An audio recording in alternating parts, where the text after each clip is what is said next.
अस्सलाम वालेकुम, मैं हूं जाबिर बेग। आप देख रहे हैं YouTube channel bag TV.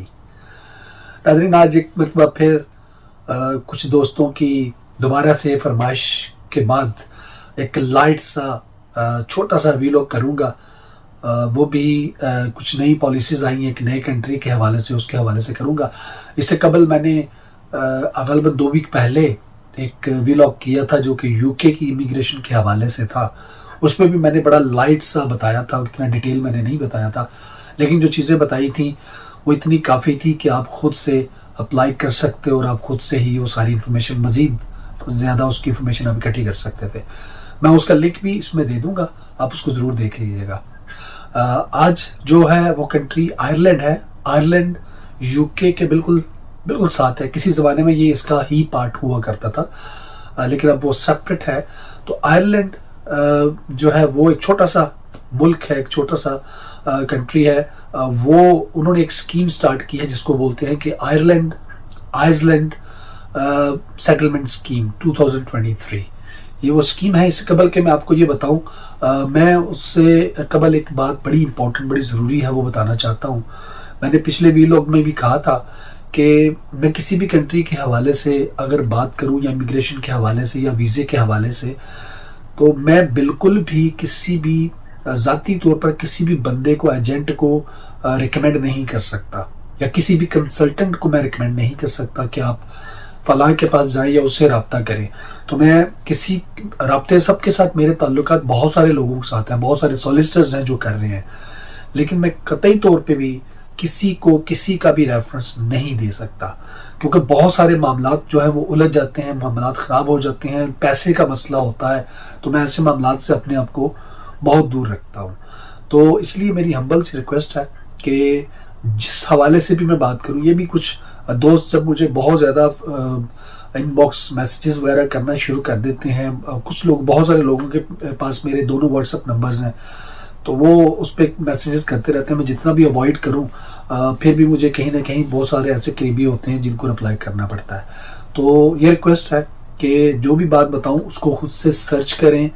Google आपके पास है, यूट्यूब आपके पास है, इस तरह सर्च करें ताकि आप एजेंटों के हाथ ना लग सके और आपके ज़्यादा पैसे जो हैं वो ज़ाया ना हो। तो अब आते हैं यूके, जो आयरलैंड की पॉलिसी है उसके हवाले से। ये भी इतना आसान नहीं है, ये भी उससे मिलती जुलती है जो कि यूके की इमिग्रेशन ने जो रिक्वायरमेंट्स रखी थी, जो कैटेगरीज रखी थी, वही हैं। इसमें उन्होंने ये स्कीम स्टार्ट की है कि उनके कुछ जजीरे हैं जो इतने आबाद नहीं हैं। खूबसूरती के लिहाज से बहुत अच्छी कंट्री है। 30 के करीब उनके जजीरे हैं जिनको वो आबाद करना चाहते हैं। बहुत सारे उनके पुराने बने हुए घर जो हैं वो खाली पड़े हुए हैं। तो उन्होंने ये सिस्टम स्टार्ट किया है कि आप उनके जो पुराने घर हैं, जो 90 से पहले के बने हुए हैं, 1990 से, यानी 1990 से पहले के बने हुए पुराने घरों में से कोई एक घर आप सेलेक्ट करते हैं, आप उसको ख़रीदते हैं, फिर वो आपको वहाँ पे बुलाते हैं, आपको वीज़ा देते हैं, आपको बुलाते हैं।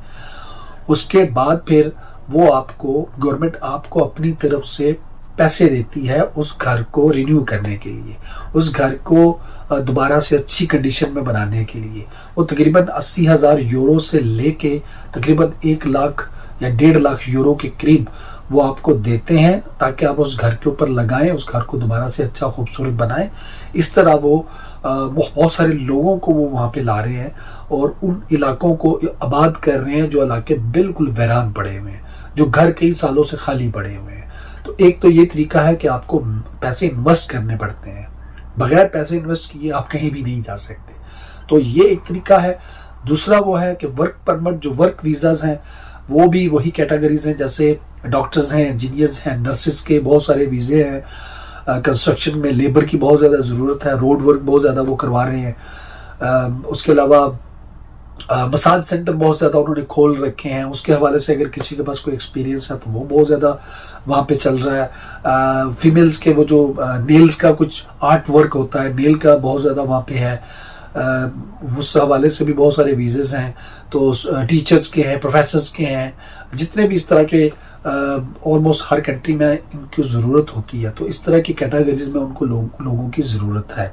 तो वो आप किसी भी आइलैंड की जो ऑथेंटिक वेबसाइट है उसके ऊपर जाएं, आप अपनी जो मुतल्लिका जो आपकी कैटेगरी है उस पर क्लिक करें, अपना सीवी अपलोड करें, और ये भी ख्याल रखिएगा कि सीवी भी आपका उनके रिक्वायरमेंट के मुताबिक बना होना चाहिए। यूट्यूब पे और फिर गूगल पे आपको बहुत सारे लोग मिल जाते हैं जो आपको सीवी बना के देते हैं, उस तरह का प्रोफेशनल सीवी बना के अपलोड कीजिए और फिर उनके रिप्लाई का वेट कीजिए, वो डेफिनेटली रिप्लाई करते हैं। तीसरी कैटेगरी जो है वहाँ की जो उन्होंने स्टार्ट की है वो है कि आप वहाँ की जो नेशनल जो लड़की है या लड़का है आप उनसे शादी करें, शादी करके आप वहाँ पे आए और फिर वो आपको वहाँ के जो रेजिडेंस है वो आपको देते हैं। तो ये सारे वो तरीके हैं जो कि ऑलरेडी बहुत सारे लोगों को पता होते हैं, लेकिन जो ही इमिग्रेशन का लोग नाम सुनते हैं तो लोग समझते हैं कि शायद वो फ्री में सबको बुला रहे हैं और दरवाजे खोल दिए हैं, बगैर पासपोर्ट के बगैर वीज़े के सबको अंदर बुला लिया है। किसी भी कंट्री में ऐसा नहीं होता। तो ये तीन कैटेगरीज हैं। मैं इनकी एक वेबसाइट है जो बड़ी ऑथेंटिक है, आप उस पर जाएं, बहुत सारी जॉब्स लोगों को वहाँ पे मिली हैं और वो लोगों को बुलाते हैं। वो वेबसाइट उसका नाम है jobs.ie। ये उनकी वेबसाइट है, मैं आपको ये दिखा भी रहा हूँ, jobs.ie। इस पे जाइए, इस पे जाके बहुत सारी कैटेगरीज हैं, सैकड़ों के हिसाब से।